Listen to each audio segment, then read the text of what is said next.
Let us discuss about this launch vehicle. So as far as the launch vehicles are concerned, so the launch vehicles, as the name itself says, it has to launch some mass where the required target has to reach.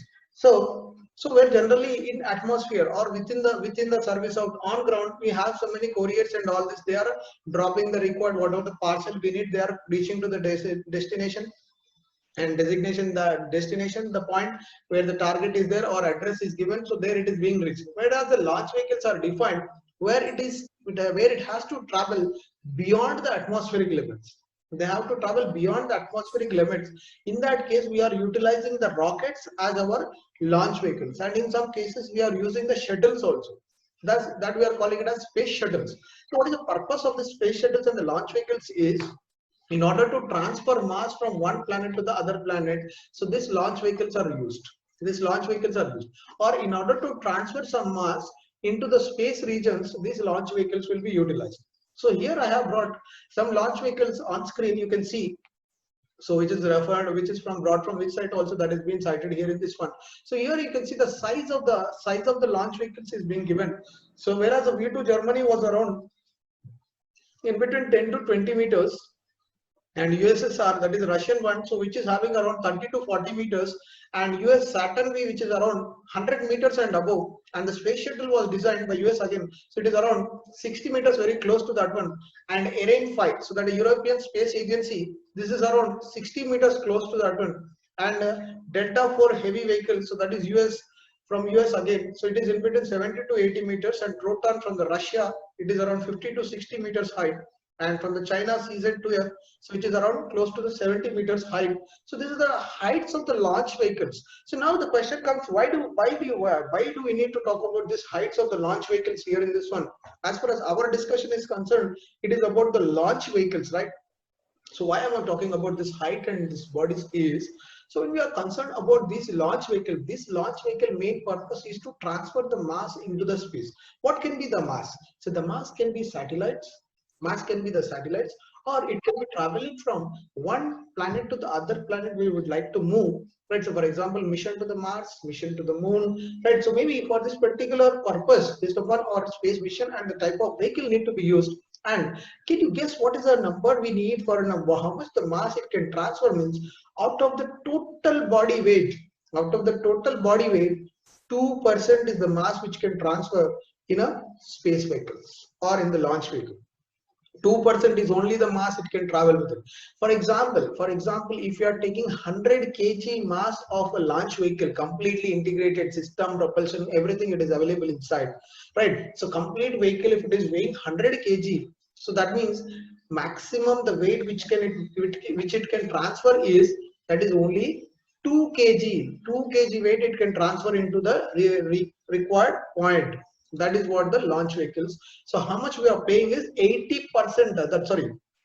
2% when you are taking means 98% we are paying the cost of it. So that is the reason that whenever we are going beyond the atmospheric limit, transferring the mass which requires or which involves in a high cost application or high cost investigation, this is going on, right? And everyone are interested, or every country is interested to explore the other planets, whether the life is possible, or whether there is an ores or minerals to investigate, or what is the kind of materials it is available outside this other than the Earth planet we have, or human survival, or the material availability, or what is the conditions they are available there, or if there is any other life other than the Earth. So that is what our investigation. Other than this one, so people are interested, even the countries are interested to investigate about.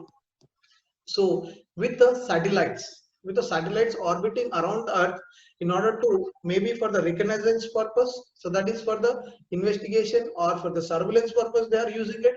And some satellites are only for the Earth's atmospheric measurement, some satellites are for communication, some satellites are for our telecommunication. So in the telecommunication, DTH, all are coming under the communication satellites. Other than this one, so some satellites are used for only military purpose, so which are called as a mil standard satellites. So mil standard satellites means these are only for the military purpose, maybe for the defense war they are being utilized, right? So for that purpose, so based upon the purpose, the satellites need to be launched at the required point of the designation, right? So that we can understand based upon our requirement, so which type of satellite we have to go for it. right? So based upon that one, so we are going on to the requirement. Based upon that one, where exactly we have to launch that, we are going with an application of it.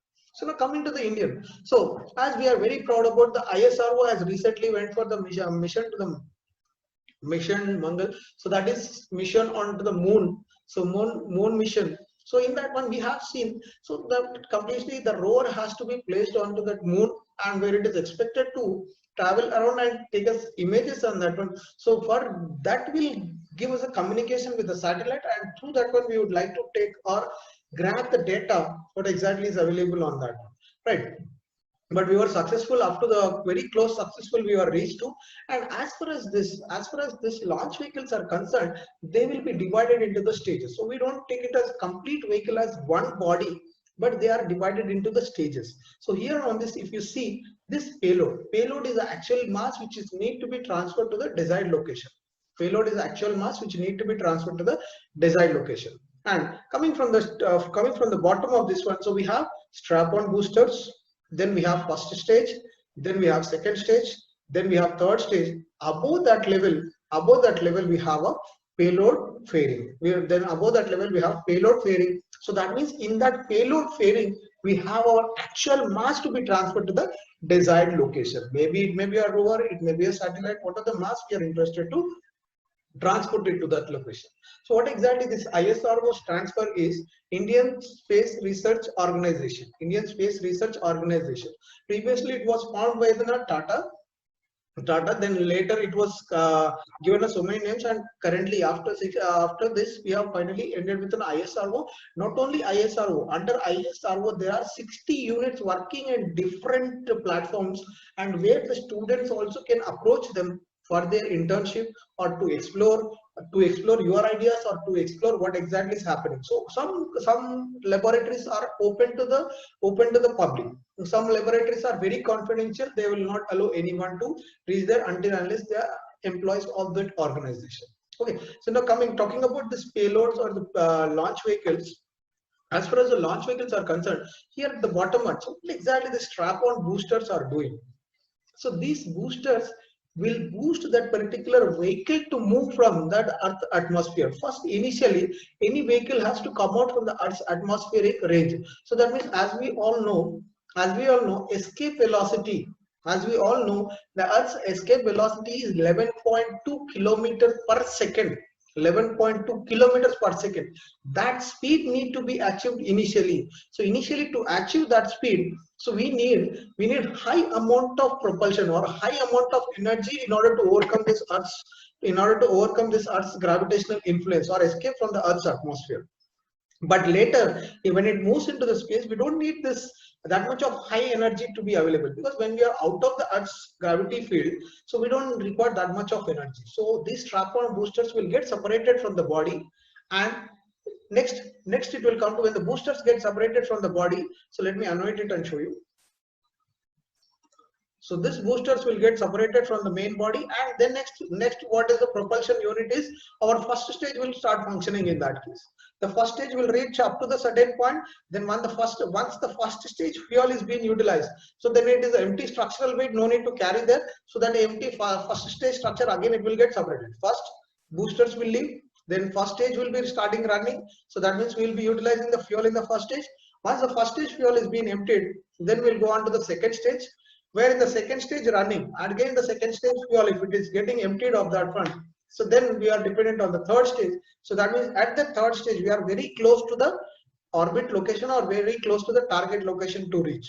So once the third stage is emptied, then finally the payload might be reaching into the orbit location. This is what we planned it. So the required fuel will be divided into the stages and the boosters, which need to overcome from the Earth's atmospheric, that is the drag force or the gravity force, which has to overcome on that one. Then only it can move on to the required location or the target location. So this is how it gets separated. So here in this image you can see, how this is getting separated, each and every component. So the first boosters, so they will call solid rocket boosters. The solid rocket boosters will get separated first, then the first stage will start activating it. Then once that is done, then it is going for the next stage. Likewise, it will get operated, and finally we can reach with the desired, that is a payload which has to reach to the desired location. Payload has to reach to the desired location.